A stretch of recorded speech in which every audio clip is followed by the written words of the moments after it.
you have a lot of knowledge and expertise. But if you continually doubt the strength of your opinions or the importance of sharing your ideas, you're going to lose the ability to shape where your career is going.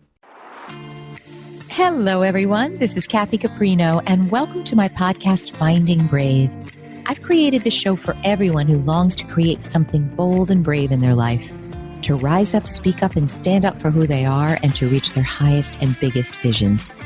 Each week, I'll be speaking with inspiring guests from all walks of business, leadership, entertainment, the creative arts, and the entrepreneurial world. And they'll be sharing their intimate stories of finding brave and offer their best strategies for building your most rewarding, joyful, and meaningful life, business, and career. Hey friends, Kathy here, and I am over the moon to announce the release of my new Kathy Caprino AI career and leadership coaching clone. Powered by Delphi AI, this tool brings my career growth teachings, advice, and answers to your most pressing questions directly to you 24/7. With a subscription, you get unlimited access and can message or audio chat with my clone anytime you need guidance. Drawing on my 40 plus years of experience from corporate life, therapy, coaching, to writing and speaking across 6 continents, I've trained Kathy AI using over 2.5 million words of my content, including articles, books, podcasts, interviews, and workshops seen over 41 million times. My mission? To make Kathy Caprino AI your trusted resource for real-time career leadership and personal growth strategies. Get tailored answers to your toughest career challenges and practical solutions to achieve your top goals. We offer 2 affordable pricing tiers, with Tier 2 unlocking great bonuses like membership to my new Career Breakthrough community, including free coaching calls with me, exclusive discounts on my courses and programs, free LinkedIn support, and so much more. It also makes a fantastic gift for family, friends, and colleagues who want to thrive professionally. Check it out and subscribe today at kathycaprino.com/KathyAI. Let me know what you think, and I truly hope it becomes a game changer for you. Hello, everybody. Kathy here, and welcome to another episode of Finding Brave. I'm so excited to be with you today, and I want to share something here. You've heard me say this quite a lot, that I absolutely love doing this show, particularly because it allows me to speak with brilliant minds every single week that teach me what I'm interested in learning so that I can grow as a person, so that listeners can grow, so my clients and course members and team members can grow. But every once in a while, there's a topic that I feel very compelled to speak about. And this is one of them today. We're talking about 5 ways your confidence is hindering your success and growth, and also how it's obvious to others. And I want to talk about that not as a doom and gloom thing, but as something I really believe you can tackle and change right this minute. And I want to point out why I think it's so essential that we do. And I also want to share it because I've interviewed a lot of people about this topic, from best-selling authors to therapists, just a wide range of brilliant minds. And I think that what I want to share comes from my particular lens, which is different from other people's. So let me share that. I think most of you know this, but if you don't, I had 18 years in a corporate career that was very successful on the outside, but not successful on the inside. Pretty much from day one, but it really got extremely bumpy when I approached 40. And after age 40, those bumps really turned into full-blown crises. And I did not know what hit me, and I didn't know how to change it. I didn't know how to help myself. So it comes from that lens. Then it comes from the lens of after that and being laid off after 9/11, saying, okay, enough with this. I got to figure this out. I've got to heal, and I want to help people heal as well. So as you know, I became a marriage and family therapist, which interestingly, and it's so useful now, but I didn't realize how useful it would be. that genre of therapy is based on systemic thinking. It's systems. So we're not at all looking at only the individual who has struggles and challenges and symptoms. We're looking at the system and how the system sustains, exacerbates, and perpetuates the challenges and problems that the individual has. It's also based on communication theory and power dynamics. It's incredible. So it's so very useful in terms of looking at life today, our work, the systems in which we are embedded, our family, our organizations, our communities. So that's lens number 2. Lens number 3 is being focused for 16 years, as I have, on professional women's challenges and what those look like that are different from what men face. I've done, as you know, so much research, and doing all the writing that I do from Forbes to my own blogs and on LinkedIn really does come from a research mindset. It's not just me making this stuff up, right? And fourthly, it comes from the perspective of being a business owner and working in the realm of business, which, some people who are, not to cast aspersion on anybody, but some people who are psychiatrists or psychologists who talk about confidence and they're dealing with professionals have never worked in a corporate environment or a business environment. And I really feel like when you have come from that experience, you see and feel and process things in a very different way because you've lived the identity of what it is to be in the business world. So that's where I'm coming in terms of 5 ways our lack of confidence is really apparent to others, and it impedes our ability to achieve what we want. So I've written a post, and you're going to see this in a lot of places, but the first place I published was in my Forbes blog, and we're going to link to it below so you can read that. But I just wanted to talk through it briefly and also add one thing. In each of these 5 ways in my writing, I've given a tip for you about how to assess that challenge. But now I want to give also an action strategy that you literally can take starting tomorrow. You don't need anything more than a commitment to taking this action. So there we go.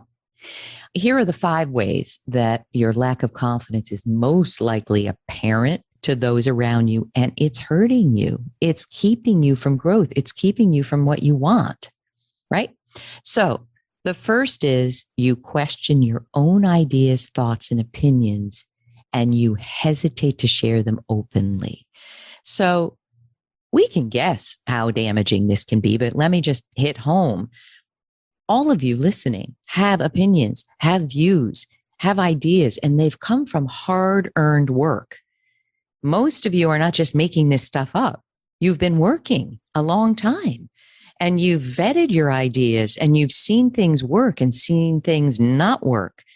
You have a lot of knowledge and expertise, but if you continually doubt the strength of your opinions, or the importance of sharing your ideas, you're going to lose the ability to shape where your career is going.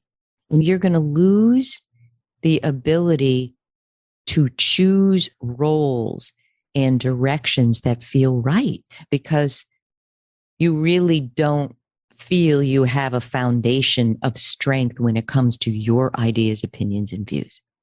So the tip I want you to think about is ask yourself, now, I'd really love you to have a pad and paper in front of you.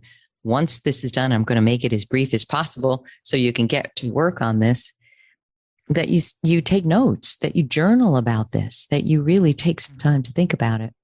So the first tip is ask yourself, do I hold back in meetings and gatherings from expressing my ideas? I mean, who hasn't? I remember early on, I'd have an idea and I'd want to raise my hand, but I'd think, I don't know, I'm kind of nervous to do it. And then someone else would share that exact same idea and they'd get kudos for it. And I'd think, you dummy. I also want to say I've shared some ideas that have gone really badly. And when I think about some of the ways I did that, I will give you this tip. if you're in a corporate environment or, you're having a team meeting, you do have to suss out the environment. Is the environment, the system, going to want to hear the idea that you have? So for instance, one of the ideas that went the worst for me is I ran market research for a book club company, a very well-known book club company. And I did that for 8 years, and it informed product development, informed marketing. I was a marketing person as well. And over and over in focus groups, I ran those and quantitative surveys. Members, I don't know if you know how book clubs used to run, but the member would sign up for a particular, fee, and you would get a book every month, book of the month club, it would arrive. And people wouldn't want the book, but they wouldn't return the book. And that's where we made all the money. It's called negative option. I hated that. I hated it. I felt like this is not how I want to make money, but there I was, negative option book club. But focus group after focus group of members said, I hate this. You're basically charging me because I'm lazy. In other words, I'm not getting a refund. I'm not getting another book that month because I'm too lazy to put that book in the mail and return it. So we had been acquired by another company, very large book club company and publishing company. And interestingly, the president of that company, who I grew to know well, he hated research. So there I am after, 8 years of doing research there, and him saying, I don't really value this at all. I think we should just test stuff. So automatically I was feeling uncomfortable in my role, but I wrote an email and I thought it was a great idea. I wrote an email to the CFO. I mean, it was a small company. I knew all these people extremely well and worked with them and collaborated with them, but the CFO, the CEO, and a few other key people, head of marketing. And I said, basically, I have heard over 100 focus groups and surveys saying negative option is the thing we hate most. And I suggested, could we do a financial review of if we were to change that model, what would be the financial impact and, what would be the gain? I thought it was a great idea. Oh boy. The president was furious. And it was, as one of my colleagues said, that was a nail in your coffin. I'm like, wow, I didn't even know I had a coffin. But the point is, I think it was a great idea. And frankly, negative option doesn't work anymore. People are way too savvy. Consumers today don't stuff this stuff down my throat. And it did kind of implode. That whole company imploded 10 years after. So I was ahead of my time, but it went terribly. So my tip for you is, not every idea, even if it's a good one, even if it's ahead of its time, is going to be received well. So you have to understand, what I should have done is vetted it a little less publicly. All right. So back to, that's a cautionary tale, but back to, do I hold back in meetings? If look, this is an idea, an opinion that's well vetted, I'm going to share it. If you hold yourself back from that, you're going to hold yourself back from success, from growth, from people respecting you, from people recognizing your talent and brilliance. Okay. So I want to give you a strategic tip here, an action step. If you find this is one of your problems, I would ask you, starting this week, on your next Zoom call, on your next phone call, in-person interview, speak up more. Find a place, find a time, a meeting, a project where you can share your idea bravely. Start doing it. That's the only way. Now, again, vet the idea, think about it beforehand. Don't maybe just blurt it out, but start sharing your ideas. Okay.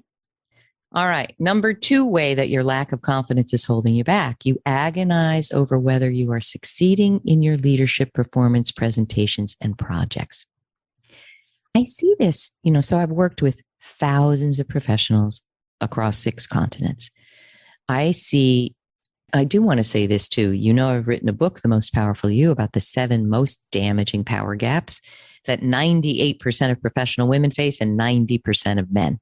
And I can tell you, when you have these gaps, you're not going to succeed at the level you want, or to the degree you want, or make the impact you want. And if you have 3 or more, as 75% of the women I've interviewed, your success is severely limited. So interestingly, confidence is a thread through all of these power gaps. So definitely check out my book, The Most Powerful You. Check out the training, mostpowerfulyou.com. Video training, you can take it right away. It's self-paced and you get right into the portal and you can watch the 16 videos and read the curriculum and learn.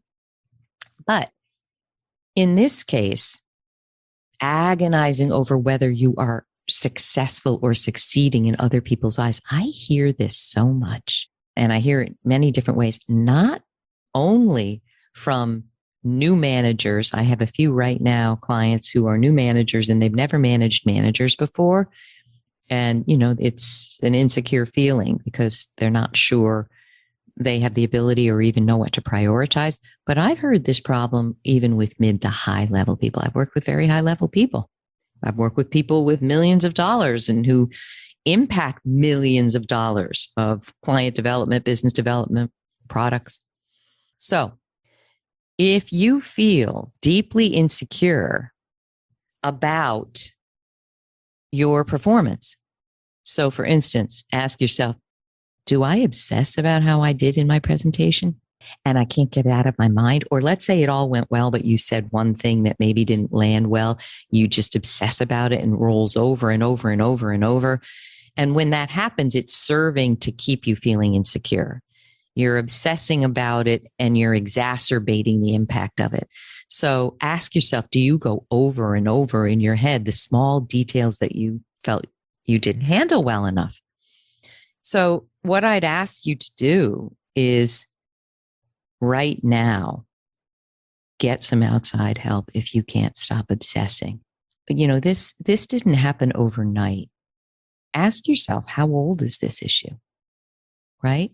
How long have I been like this? Sometimes we were like this as little children. Sometimes it comes on as a symptom after something really humiliating happened and we're scared to death. Like, that thing with me where my colleague said, yeah, that was the nail in your coffin.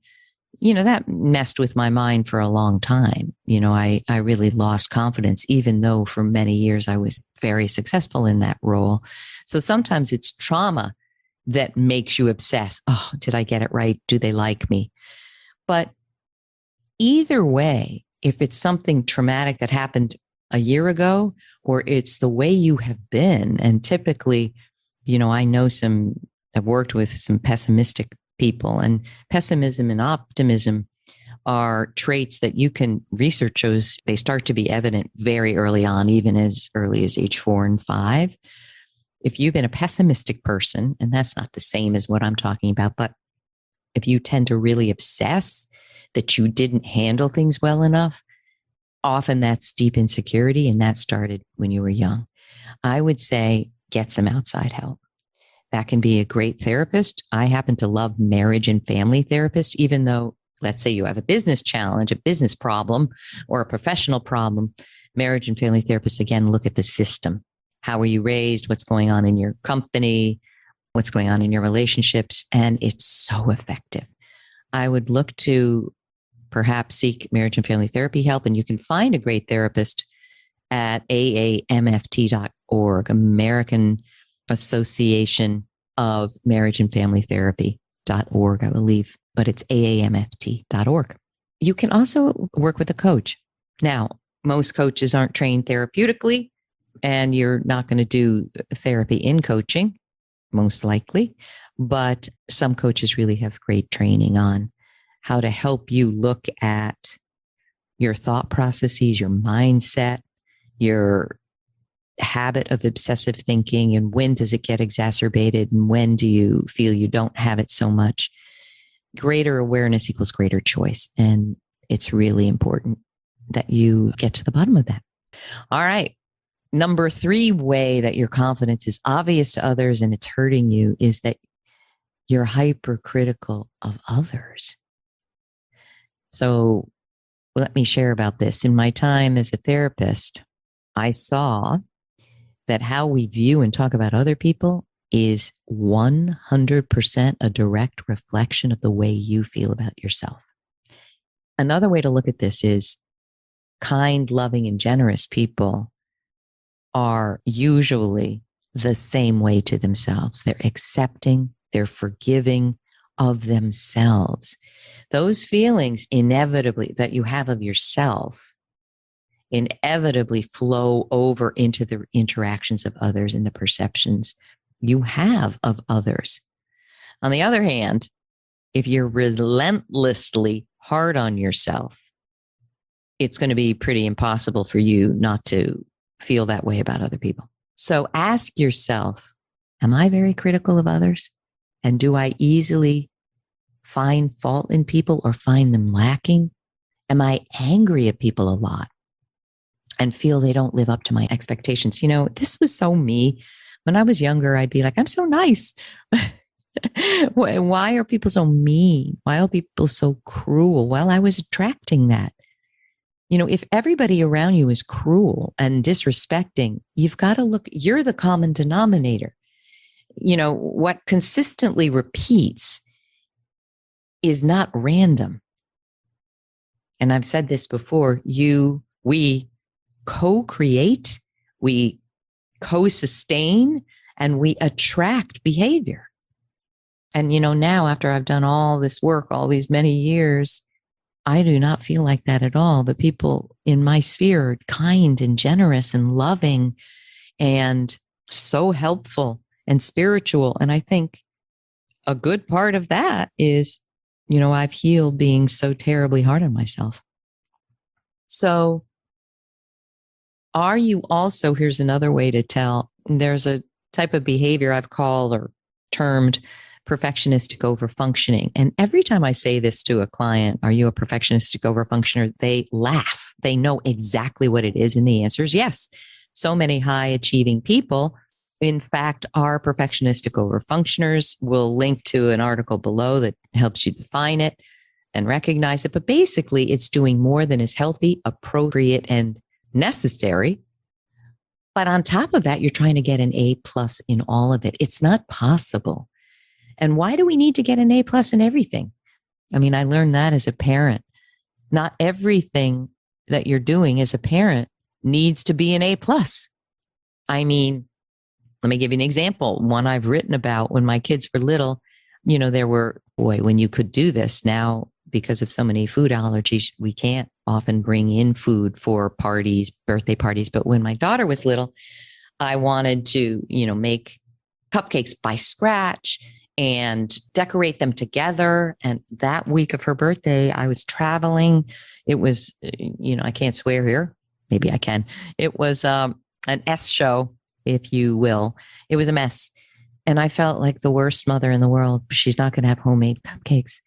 I went out and bought plain cupcakes and we decorated them together and had a blast. Was it an A+?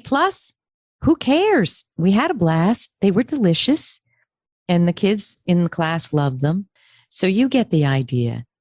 Are you constantly feeling you have to do more than is healthy, appropriate, and necessary, and you must get an A+ in all of it? Usually that starts from how we're raised. So I'd ask you to look at where'd that come from? And also, the next time you are really critical of someone, make a little red flag come up inside of you. Remember my voice and stop yourself and say, wait, is what I've just did here, that hypercritical, mean assessment of that person, how old is this? Where did I learn it? What does it give me? Oh, you know, sometimes when I've behaved in a way like a toad comes out of my mouth, or I'm thinking a really mean behavior, you know, I've learned, I hope this is a helpful tip. Years ago, when my kids were little, something happened that showed me that we're all connected. And if you have an extremely critical thought about someone else, it can land right back at you. And so one day, my neighbor was telling me that her son was coming home with F's, C's, D's, and F's. And she wasn't sure what to do about it. And, you know, of course, she was upset and she wanted to see him succeed. And I'm not proud of this, but I had some kind of, I don't know, judgy thought, like maybe he's not getting the help he needs. It was a judgy thought. I'm not joking. The next day, my little son, who'd only gotten A's, I forget how old he was, maybe 8, 7, came home with a C. I'm not kidding. The next day he walks in, there's his paper with a C. To me, that was a smack across the face from the universe that, oh, okay, you're going to be like that in your mind. And it's not punishment that I perceived I was getting. It was awareness. It was compassion. It was incredible. So when you are being critical, first of all, be careful, because what goes around comes around. What you give out it's just kind of the law of the universe. You're going to get back, but you don't want to be that way. It doesn't make us feel well, right? It makes us feel sick. So I hope that's helpful, that you look at, when I do this to others, how am I hurting myself? I hope that's helpful. All right. 2 more ways that your confidence is obvious to others and hurting you and limiting your success. Number 4, you're threatened by the success of others. You're jealous of it. So we all know folks who can't find it in themselves to be happy about the success of others. We can see it. Frankly, I learned in therapy training, everything is communication. You can't not communicate. So your words, your mannerisms, your body language, your facial expressions, you're revealing it. If you feel jealous of someone, it shows. It shows. And even if it doesn't show, it's a sickening feeling, that green envy, when we have it for people's good fortune and success. So if you find that when your colleagues, they're getting rewarded, they're getting the recognition, and it's really hard for you and you struggle, maybe you're not being respected in your organization. Maybe there's a solid reason why you should be interviewing and thinking about, I don't like this ecosystem. I'm not respected. Maybe young people aren't respected there. Maybe women aren't. Maybe LGBT people aren't. Maybe older people are discriminated against. You might have a solid reason for this. But if you're simply jealous because someone else has success, there's probably an underlying reason. And it has to do with confidence and feeling a lack of scarcity in terms of the degree of success you feel you've experienced and the lack of it. So ask yourself, how do I feel when colleagues are praised for their achievements and have been recognized? Does it make me happy for them? Or do I feel angry or threatened or insecure about my own accomplishments? And do I think less of myself because of them? What comes to mind for me? Just so you know that I've had all of these. Most everything I write from personal experience as well as research. But, when I wrote my first book, it came out 2008, Breakdown Breakthrough. Wow. I was obsessive about the Amazon ratings, and people, new authors are often doing that. They're looking every day and refreshing it 10 times a day. Where's the ranking? How's it doing? How many reviews? And I would see colleagues of mine, because I was a writer, their book would be a bestseller before it even came out, or week 1, Wall Street Journal, New York Times bestseller. And I would be jealous. Let's face it. I'm being honest. I would be like, wow. And part of it was, I think my book is great. And, it's been research-based, and the work transforms people's lives.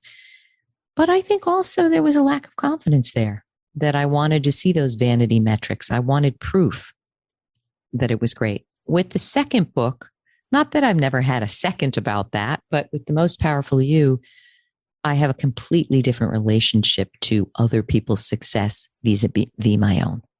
And I can tell you, it's a lot happier place to be. Okay. All right. Where are we now? That was number 4. Threatened. Yep.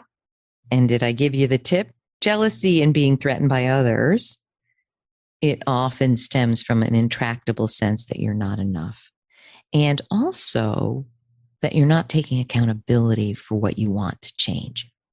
Often it means you're blaming the outside world for what you don't have.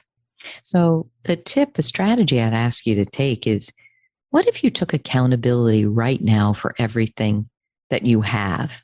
And let's even say what you don't have. Now, of course, that's a challenge, because we're born into certain situations. We, through no doing of our own, there are things that happen to us. Totally get that. But I'm asking you, in terms of the success you've had, what if you took accountability for it, right? And also that you start appreciating it more and recognizing what you have versus what the other person seems to have. And you leveraged what you have more.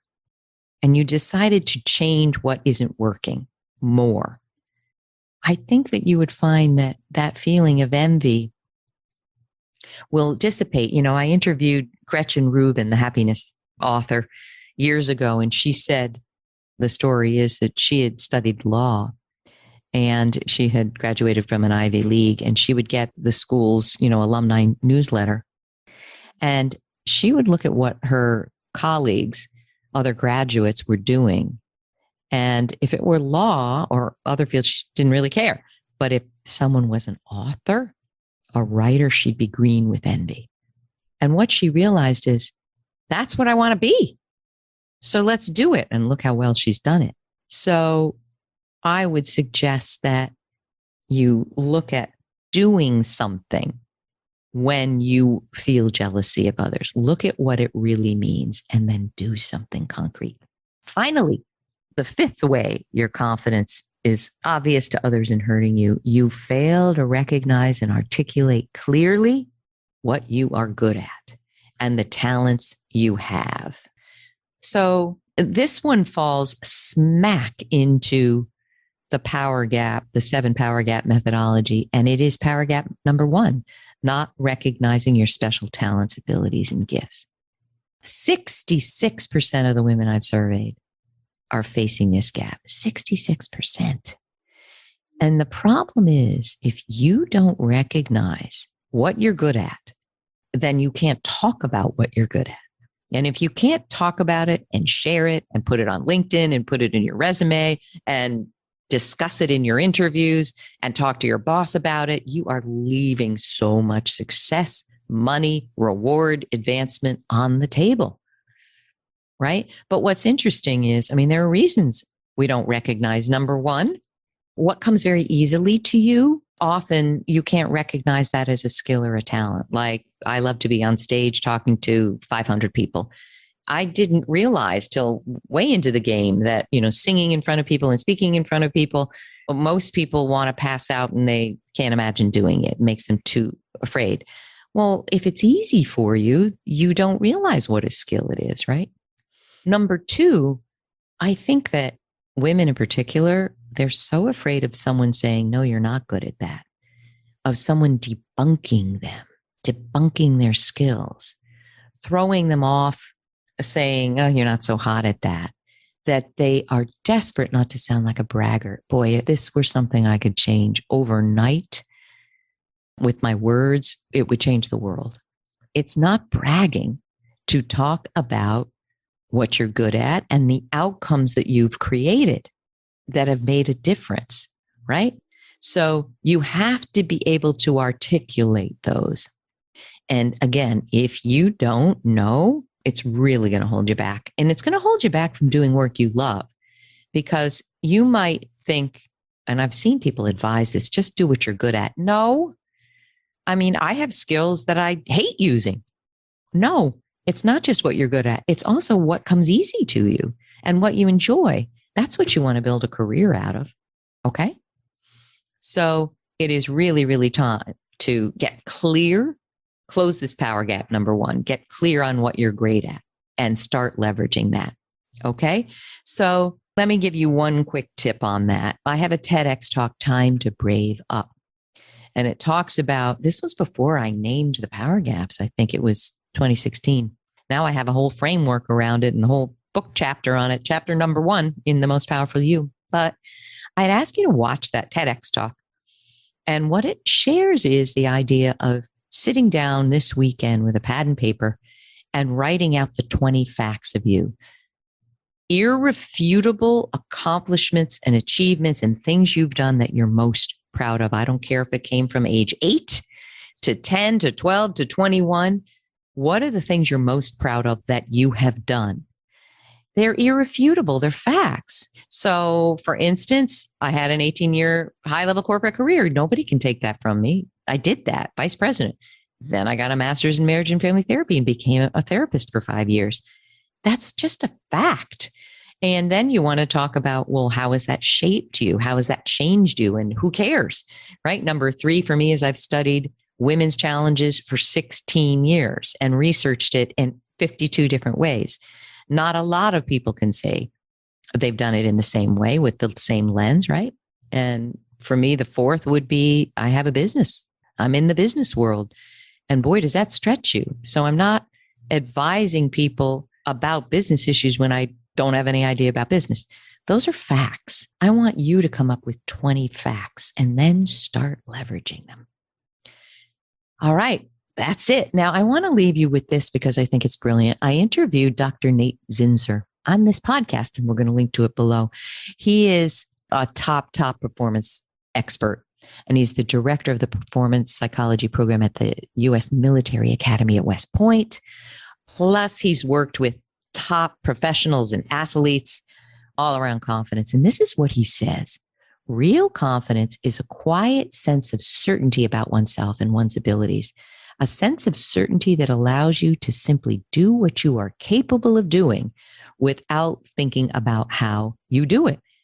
And then he says, expecting confidence to arrive is exactly what most people do and exactly why most people are disappointed.